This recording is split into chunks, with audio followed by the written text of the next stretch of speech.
Selamat siang Pak Sam. Oh, selamat siang Bapak. Gimana kabarnya? Alhamdulillah baik. Saya mendengar beberapa tantangan yang Pak Sam hadapi terkait digitalisasi dan penerapan pembelajaran berbasis proyek SMA kreatif. Bisa diceritakan sedikit? Ya baik Bapak, terkait dengan pembelajaran 2022 dan saat ini menurut saya sangat berat sekali Pak. Kenapa? Karena saat ini saya memiliki ide, salah satunya adalah ide untuk pembelajaran proyek, juga ide untuk digitalisasi di sekolah, adalah akselerasi online. Kemudian juga di ekstrakurikuler menginginkan adanya ekskul content creator. Hanya saja seperti ide ini sepertinya jalan di tempat. Kenapa? Karena guru masih menginginkan dengan kondisi lama itu konvensional atau tradisional, ingin melakukan pembelajaran secara manual dari model yang lama. Kemudian seperti pelaksanaan ujian juga masih ini masih kertas. Juga siswa pun sama, siswa menginginkan kondisi yang lama menginginkan kondisi kegiatan yang lama. Jadi tidak mendukung ide saya sebagai kepala sekolah menginginkan adanya ekstrakurikuler content creator untuk pengembangan digitalisasi namanya. Berarti saya memahami perasaan resistensi terhadap perubahan itu memang wajar sih dalam organisasi, apalagi dunia pendidikan yang sudah terpaku pada tradisi seperti itu. Tapi saya yakin nih SMK kreatif memiliki potensi besar yang buat peminat pasar. Mari kita akan coba mendekati masalah dengan sebuah kerangka bernama teori difusi inovasi. Pernah dengar nggak?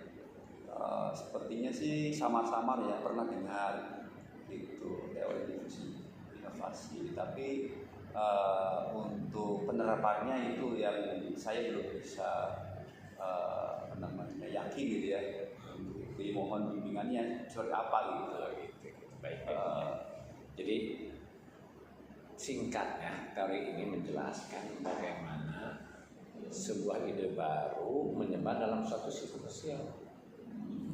Jadi ada beberapa tahapan yang dilalui agar inovasi ini bisa diterima diadopsi. Yang pertama, tahap 1, pengetahuan. Itu langkah pertama bagaimana memastikan semua guru memiliki pemahaman yang jelas tentang inovasi. Bukan hanya inovasinya, tapi mengapa inovasi itu penting dan bagaimana cara. Kemudian menurut Pak Sam, apakah guru-guru sudah benar paham tentang manfaat nyata dari digitalisasi, akuisisi, planning portofolio, atau kolaborasi lintas mapel untuk mereka sendiri dan untuk siswa? Sepertinya belum Bapak. Kalau saya lihat mereka itu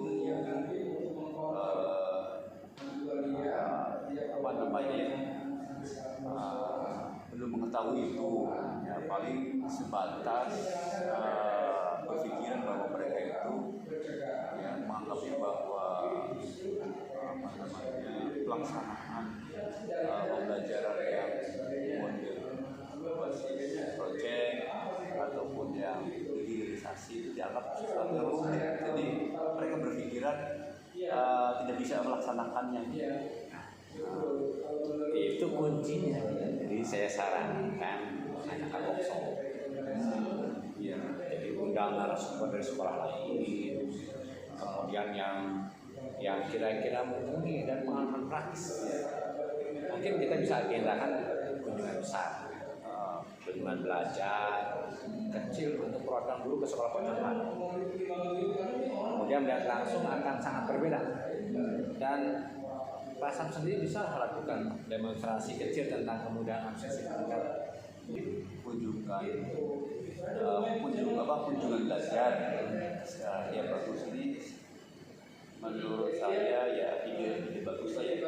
Artinya bahwa saya bisa mencoba untuk melakukan demonstrasi kecil dulu gitu ya, yang intinya untuk memberikan motivasi Bapak Ibu guru ataupun memberikan sebuah informasi gitu untuk Bapak Ibu guru agar mau melaksanakan inovasi lalu terpresentasi ya, bahwa inovasi ini baik untuk mereka.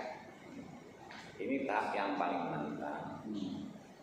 Kekhawatiran mereka itu pasti ada sih, jadi jangan langsung ditolak atau jangan premium.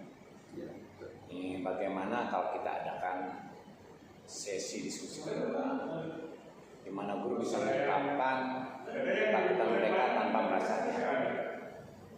Ibu menjadi ini Pak Sam menjadi pendengar yang empati di sini. Iya, baik Bapak. Sepertinya akan saya coba untuk melakukan pelatihan atau workshop itu nanti di dalam pelaksanaannya mungkin diperuntukkan bagi Bapak Ibu yang mau dulu sebagai uji coba. Jadi dalam skala kecil ya, katakanlah secara terbatas orang-orang yang mau dulu akan dicoba. Yang tujuannya setelah nanti orang-orang Bapak Ibu guru yang sudah mau nanti bisa memberikan motivasi buat yang lainnya. Ya akan saya coba seperti itu. Jadi bismillah, uji kesabaran ya. Jadi fokus pada manfaat personil, inovasi bagi mereka. Misalnya digitalisasi benar yang akan menghemat waktu Bapak Ibu di akhir bulan untuk rekap penting. Atau proyek ini akan membuat siswa lebih kreatif. Dan Bapak Ibu akan melihat hasil yang nyata dari proses belajar. Kita juga perlu identifikasi guru-guru yang sudah punya sedikit pemahaman tentang inovasi, pembelajaran, dan dorong mereka untuk berbagi pengalaman positif. Nah, di tahap ini guru mulai memutuskan mau coba atau tidak. Jadi kalau kita tidak bisa memaksa semua langsung berubah. Bagaimana kalau kita menguji coba terbatas? Misalnya digitalisasi absensi hanya untuk satu angkatan dulu, angkatan yang baru masuk di kelas, atau hanya satu proyek kolaboratif antara dua mata pelajaran. Asal sebagai kepala sekolah beri pelatihan dan pastikan sumber daya tersedia, internet dan perangkat. Ya baik Bapak, berarti saya akan mencoba secara terbatas ya, yang tadi saya sudah rencanakan. Setelah itu kita coba melakukan ya dari tadi beberapa guru yang mau, salah satunya absensi online. Absensi online itu akan coba paling terbatas pada kelas ya, satu angkatan, kelas lah satu angkatan. Kemudian ya nanti setelah kita evaluasi kalau memang itu bisa berjalan ya, nanti bisa dicoba dilanjutkan. Tapi kalau enggak ya saya mohon bimbingan dan arahan dari Bapak pengawas bagaimana. Ya, betul. Jadi kita berikan mereka ruang ya untuk mencoba dan merasakan sendiri. Ya. Di saat mereka mencoba pastikan ada tim teknis yang siap membantu setiap kali ada kesulitan itu penting untuk membangun kepercayaan. Kita harus kawal implementasi ini. Ini bukan hanya tentang teknis, tapi tentang membangun komunitas belajar. Saya sarankan Pak Sabi melakukan pendampingan lapangan berkelanjutan. Kita lihat langsung di kelas, di ruangan guru, bagaimana implementasinya. Kita adakan forum berbagi praktis secara rutin, di mana guru-guru bisa bercerita kendala dan solusi.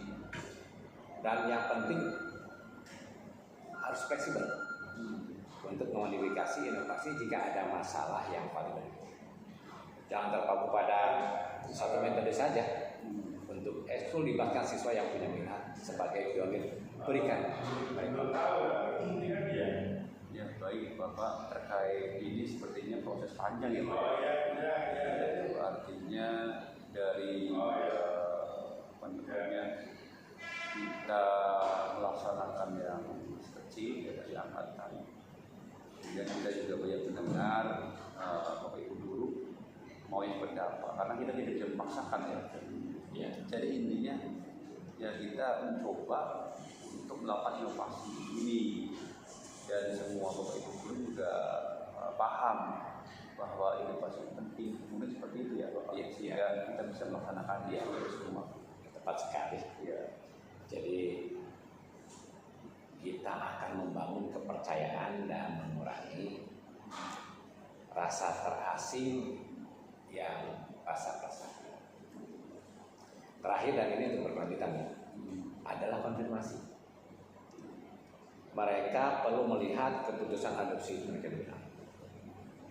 Kita perlu evaluasi dampak secara berkala, apa hasilnya. Apakah absensi lebih efisien? Apakah siswa lebih kreatif dan penilaian poin?